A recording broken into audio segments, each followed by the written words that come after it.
Practical Research 1, Writing Conclusion. The conclusion is intended to help the reader understand why your research should matter to them after they have finished reading the paper. A conclusion is not only a mere summary of the main topics covered or restatement of your research problem, but a synthesis of key points and, if applicable, where you recommend new areas for future research. Most research papers, one or two well-developed paragraphs is sufficient for a conclusion, although in some cases three or more paragraphs may be required. Importance of a good conclusion. A well-written conclusion provides you with important opportunities to demonstrate to the reader your understanding of the research problem. This includes the following. Number one, presenting the last word on the issues you raised in your paper. Just as the introduction gives you a first impression for your reader, the conclusion also offers a chance to leave a lasting impression. For example, highlighting key findings in your analysis or results section, or by noting important or unexpected implications applied practice. Number two, summarize your thoughts and conveying the larger significance of your study. That means the conclusion is an opportunity to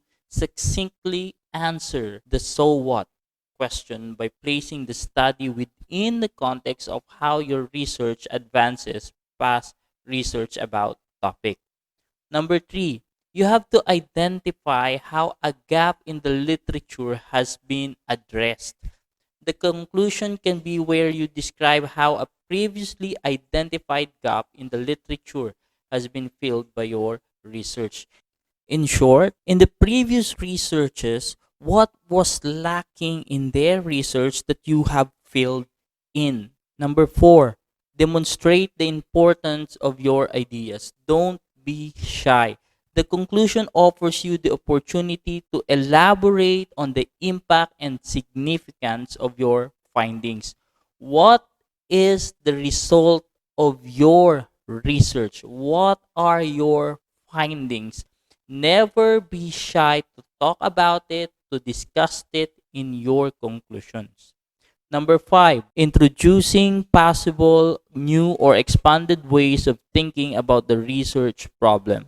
This does not refer to introducing new information, but to offer new insight and creative approaches for framing or contextualizing the research problem based on the results of your study. In short, what are the new things that you have discovered? Let us now have the general rules or the structure in writing your conclusion. The function of your paper's conclusion is to restate the main argument. It reminds the reader of the strengths of your main argument or arguments, and it reiterates the most important evidence supporting those arguments. How can you do this? Do this by stating clearly the context, background, and necessity of pursuing the research problem you investigated in relation to an issue, controversy, or a gap found in the literature. Make sure, however, that your conclusion is not simply a repetitive summary of the findings. This reduces the impact of the arguments you have developed in your essay. When writing the conclusion to your paper, follow these general rules. Number one, state your conclusions in clear, simple language. Restate the purpose of your study, then state how your findings differ or support those of other studies and why. In simpler ways, you are about to answer the questions such as what were the unique or new contributions your study made to the overall research about your topic. Number two, do not simply reiterate your results or the discussion of your results. Provide a synthesis of arguments presented in the paper to show how this converges to address the research problem and the overall objectives of your study. Number three, indicate opportunities for future research if you haven't already done so in the discussion section of your paper. That means you have to highlight the need for further research to provide the reader with evidence that you have an in depth awareness of the research problem. Now, how can you ensure your conclusion is presented very well? Now, to answer that question, that means number one, if the argument or purpose of your paper is complex, you may need to summarize the argument for your reader. Number two, if prior to your conclusion, you have not yet explained the significance of your findings, or if you are proceeding inductively, use the end of your paper to describe your main points and explain their significance. Number three, you have to move from a detailed to a general level of consideration that returns the topic to the context provided by the introduction or within a new context that emerges from the data. The conclusion also provides a place for you to persuasively and succinctly restate your research problem, given that the reader has now been presented with all the information about the topic. Now, that means depending on the discipline you are writing in. The concluding paragraph may contain your reflections on the evidence presented or on the essay central's research problem or what you are writing. However, the nature of being introspective about the research you have done will depend on the topic and whether your professor or your teacher or your instructor wants you to express your observation in this way. Uh, Take note that if someone asks to think introspectively about the topics, do not delve into idle speculation. Never speculate. Being introspective means looking within yourself as a researcher or author or writer to try and understand an issue more deeply. Take note of that. You have to try and understand an issue more deeply, not to guess at possible outcomes or make up scenarios that is not supported by evidence. How can we develop a compelling conclusion? Um, Although an effective conclusion needs to be clear and succinct, it does not need to be written passively or lack of a compelling narrative. Strategies to help you move beyond merely summarizing the key points of your research paper may include any of the following strategies. Number one, if your essay deals with a contemporary problem, warn readers of the possible consequences of not attending to the problem. So, what are the things that will happen if there is no one will attend to the problem that you have undergone as a research? Number two, recommend a specific course or courses of action that, if adapted, could address a specific problem in practice or in the development of a new knowledge. You have to recommend what to be done. Okay. Number three, cite a relevant quotation or expert opinion already noted in your paper in order to lend authority to the conclusion you have reached. You will get that matter in your review of related literature. Now, get a expert opinion from your related literature in relevance to the quotation that you will be using in your conclusion. Number four, explain the consequences of your research in a way that elicits action or demonstrates urgency in seeking change. Why you are studying or researching the problem you are into? Because there is an urgency of seeking in change, or there is an urgency to know or to be informed and to share that kind of information to people. Number five, restate a key statistic, fact, or visual image to emphasize the ultimate point of your paper. Your statistic, the fact evidences or a visual image that will emphasize your paper will become your key evidence or your key evidence for your research. Number six, if your discipline encourages personal reflection, illustrate your concluding point with a relevant narrative drawn from your own life experiences. Number seven, return to an anecdote, an example, or a quotation that you presented in your introduction, but add further insight derived from the findings of your study. Use your interpretation of results to recast it in new or important ways. Lastly, provide a take home message in the form of a strong, succinct statement that you want the reader to remember about your study. Are there any problems to avoid in writing conclusion?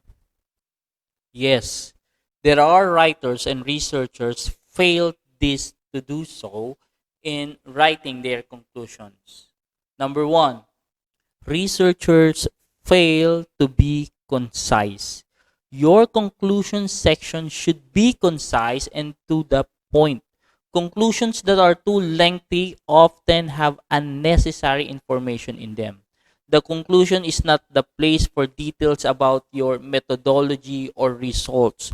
Although you should give a summary of what was learned from your research, this summary should be relatively brief. Since the emphasis is in the conclusion, it's on the implications, evaluations, insights, and other forms of analysis that you make. Number two, researchers fail to comment on larger or more significant issues. In the introductions, your task was to move from general or the general field of study to the specific research problem. However, in the conclusion, your task is to move from a specific discussion of your research problem back to a general discussion. In short, the conclusion is where you should place your research within a larger context. Researchers also fail to reveal problems and negative results. Negative aspects of the research process should never be ignored. Problems, drawbacks, and challenges encountered during your study should be summarized as a way of qualifying your overall conclusions. If you encountered negative or unintended results, you must report them in the results section and discuss their implications in the discussion section of your paper. In the conclusion, use your summary of the negative results as an opportunity to explain their possible significance or how may they form the basis for future research. Next, researchers also fail to provide a clear summary of what was learned.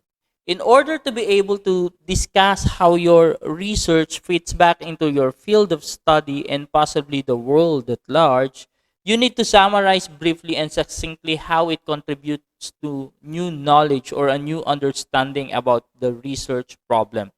This element of your conclusion may be only a few sentences long. Okay? So, next is failure. Researchers fail to match the objectives of your research. Often, research objectives in the social sciences change while the research is being carried out. This is not a problem unless you forget to go back and refine the original objectives in your introduction.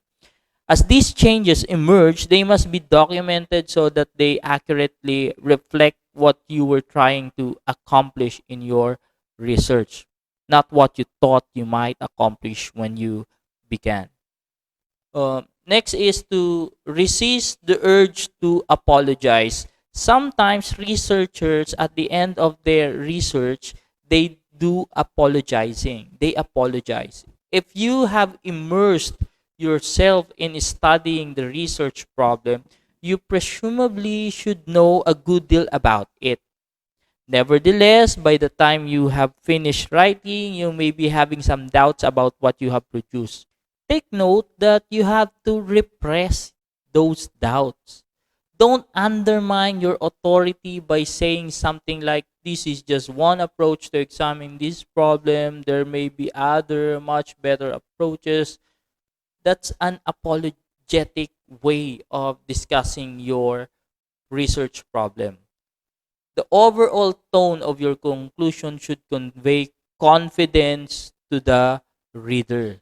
Again, be confident with what you have written. Um, as much as possible, do not write obvious terminologies. For example, avoid phrases like in conclusion, in summary, or as a closing remarks, in closing. These phrases can be useful, even welcome, in oral presentations, but readers can see by the telltale section heading and number of pages remaining to read when an essay is about to end, when a research write-ups or articles is about to end. You will irritate your readers if you belabor the obvious. I mean, it is obvious enough that they are in the conclusion section, so do not write in conclusion, in summary. Do not think that your reader do not know how to analyze your paper or how to think. Remember that. Another is, never surprise your reader with new information in your conclusion that was never referenced anywhere else in the paper. If you have new information to present, add it to the discussion or other appropriate section of the paper. That could be in the review of related literature. Note that although no actual new information is introduced, the conclusion along with the discussion section is where you offer your most original contributions in the paper. The conclusion is where you describe the value of your research. Again, the conclusion is where you describe the value of your research.